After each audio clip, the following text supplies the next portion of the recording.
Ramapuram first ward అండి. First ward లో మాకు ఎటువంటి ఇన్ఫర్మేషన్ లేదు. మా ఇళ్ళన్నీ మునిగిపోయాయి. మాకు శాశ్వత పరిష్కారం కావాలి. ఇంతవరకు నీటి ప్రవాహం తగ్గలేదు. తగ్గకపోగా మాకు కనీసం వాటర్ లేదు, ఫుడ్ లేదు, పవర్ లేదు. అది ఎప్పటికొస్తుందో తెలియదు. నీళ్ళకి ఎప్పుడు రావాలో తెలియదు.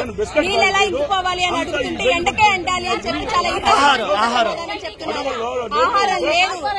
పిల్లలతో ఉన్నాము. చాలా ప్రాపర్టీ లాస్ అయింది. మాకు కాంపెన్సేషన్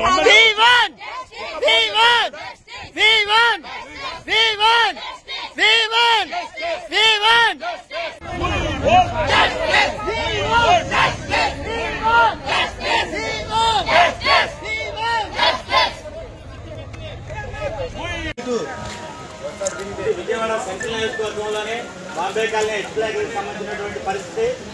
గత ఆదివారం మొదలైనటువంటి వాటర్ ఫ్లో ఇది. ఈ రోజు శుక్రవారం వచ్చిందంటే కనీసం 6 రోజులు అయినప్పటికీ కూడా ఇది కరెక్ట్గా ఎక్స్ప్లాగ్ బాంబే కాలనీకి మధ్యలో ఉన్నటువంటి సెంటర్ ఇది.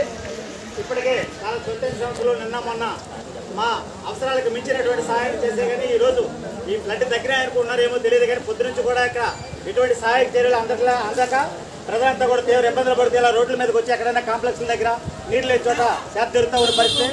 ఈరోజు ఆకలితో అలమటిస్తున్న పరిస్థితి నిజంగా ఏదైనా ఉందంటే 6వ రోజు తర్వాత ఈరోజు ఉంది. పోయిన ఆదివారం ఉదయం 11 గంటలకు మొదలైన ఫ్లడ్ 6 రోజులైనా సరే ఇదే పరిస్థితి ఉన్నది.